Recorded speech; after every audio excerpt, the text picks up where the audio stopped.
I want to platinum every game in the Grand Theft Auto Definitive Collection. It was recently updated and I'm going to 100% every game and get the platinum in each, and see how good it really is now. First up, Grand Theft Auto 3. There are 29 trophies in total, with 8 of them being story related, including 4 missables, 9 trophies for miscellaneous tasks, and 11 related to 100%ing the game. But first, we're doing the story.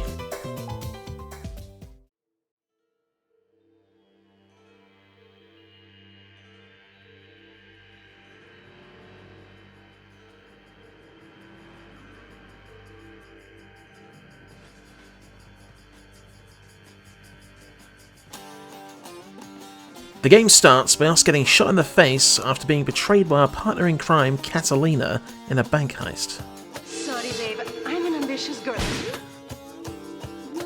Small time. As we're being transported by the police, a Colombian gang attacks the convoy to free someone. I'm not actually sure who it is. I don't think it's ever actually explained in the story.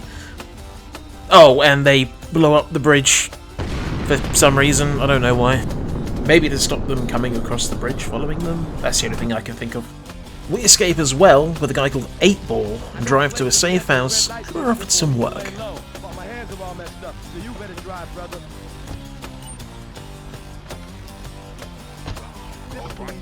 Let's go around the back and use the service door.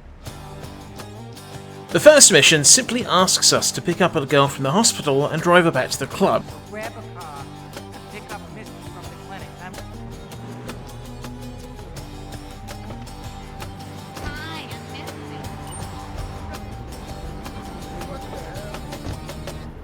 Easy enough. And we earn our first trophy, first day on the job, for completing the mission on Luigi's Girls. From here, we continue to do jobs for the Leone family affiliated people. Luigi got a really? I think that's how you pronounce his name. Joey Leone. And Tony Cipriani. During all these missions, we unlock 4 missable trophies. Got this figured out for dropping off all 8 ladies to the police ball at the same time.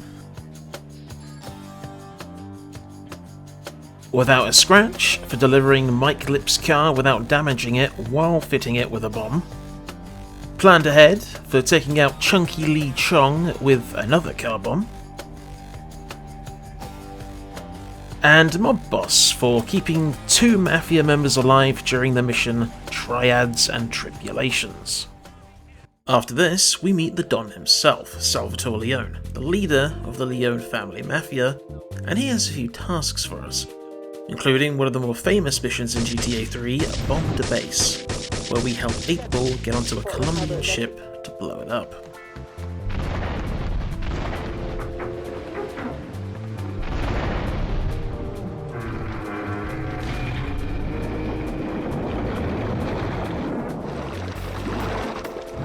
But all good things must come to an end, and Salvatore Leone has asked us to retrieve a car. However, he's planted a bomb inside. Luckily, we receive a pager message.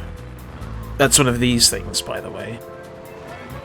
It was a little device mainly used in the 90s to let you know if you received a phone call, and you could receive text messages and emails, apparently. And said message tells us it's a trap, and we should go and meet with the sender. Turns out it's 2 women, one named Maria, who is apparently the wife of Salvatore, I had to find that out from the Wikipedia, and another called Asuka, who works for the Yakuza in Liberty City, and we get a boat over to the second island of Staunton to escape. And for completing this mission, we get the trophy, A Marked Man. Before continuing on Staunton, we have one last job to do on Portland, and that is assassinate Salvatore Leone. After taking out Salvatore, we head back to Staunton Island and we perform various tasks and missions for the Yakuza and the other interesting characters of Staunton Island, including more missions for Asuka, Kenji Kasan, Asuka's brother who's also in the Yakuza, Ray Mikowski, a corrupt cop working with the Yakuza, and Donald Love, a multi-billionaire. It's during these missions where we get the trophy Offshore Delivery, We get this during the mission A Drop in the Ocean for picking up some packages that have dropped from a plane. With all missions on Store to 9 complete, it's time for the final mission, and Catalina is back.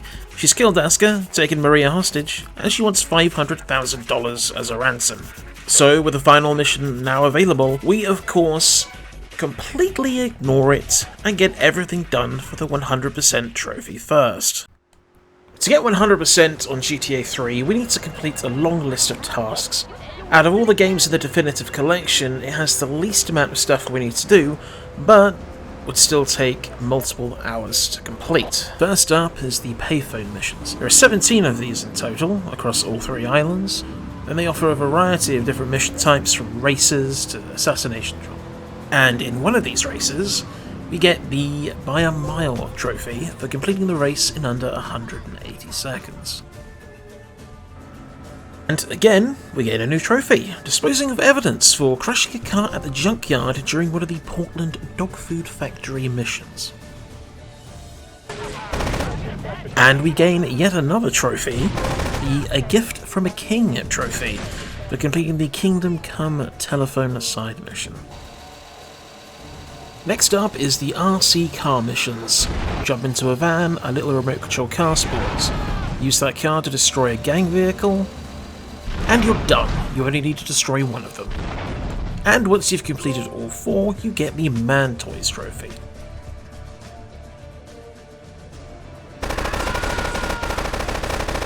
Onto rampages. 20 in total. These require you to take out a number of criminals using specific weapons. I had some worries about these, as I do remember them being quite difficult when I was younger, but I think the Definitive Edition has made this quite a bit easier, and we did it with no real issues. And it's during one of these rampages where we get the trophy Street Sweeper for killing 100 gang members. We also unlock the Full Artillery trophy for using every weapon in the game. And then we have the stunt jumps, again 20 in total, and again relatively easy to do. And during this we get 3 extra trophies. Reckless Driving for completing a perfect insane stunt.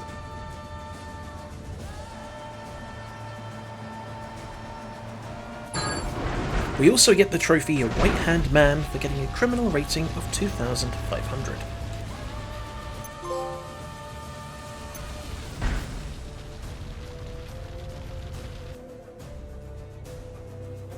And finally, we get the Wheels Up trophy for completing all 20 stunt jumps.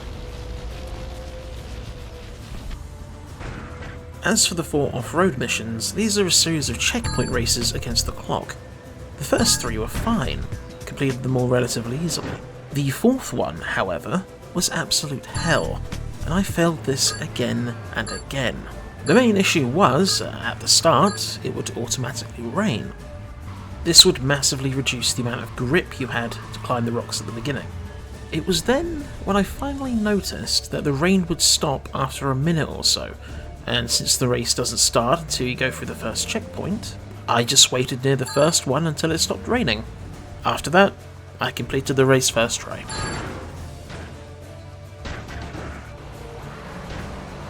Now it's time for Import-Export. This is one of my favourite side missions in all these classic GTA games, and I hope they bring something like this back for GTA 6.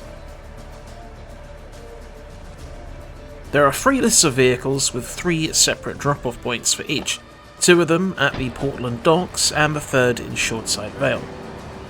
You need 30 vehicles in total, ranging from taxis to sports cars, emergency vehicles and even a plane, which you have to drive from Shoreside Vale Airport all the way back to the first island of Portland.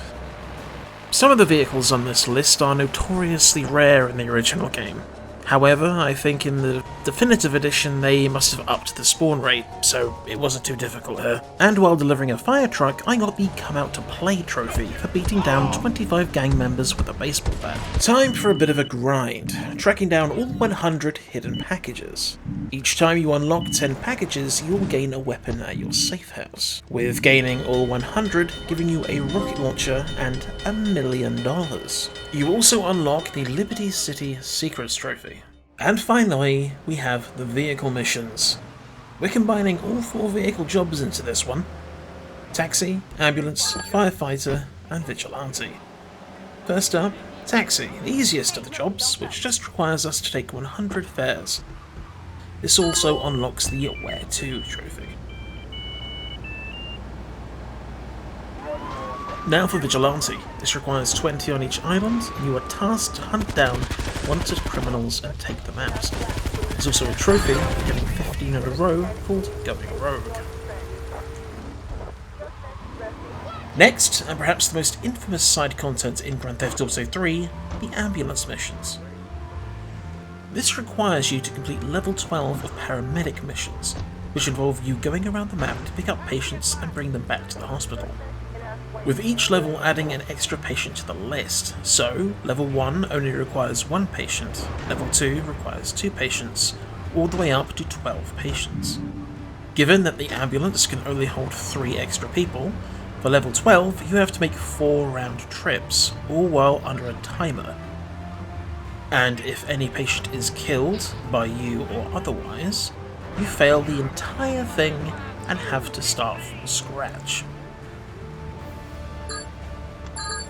It wasn't 100% smooth for me, and I did fail twice, running out of time in both instances, but on the 3rd try we managed to complete level 12 and unlock the Plain Doctor trophy.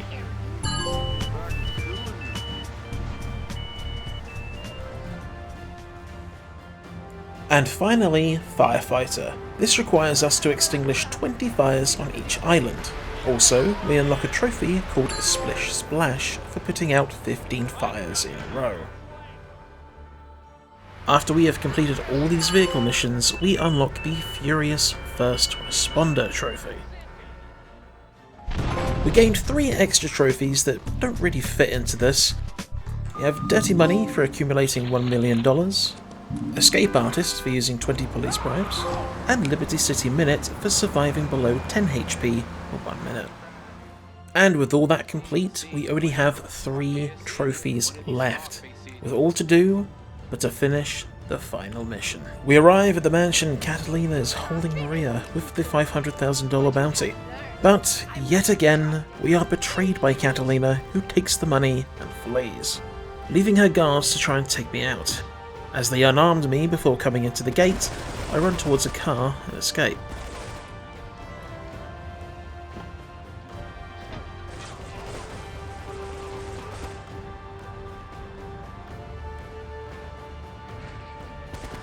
As we exit the mansion, we see Catalina's helicopter, and it's heading towards the dam for a final showdown.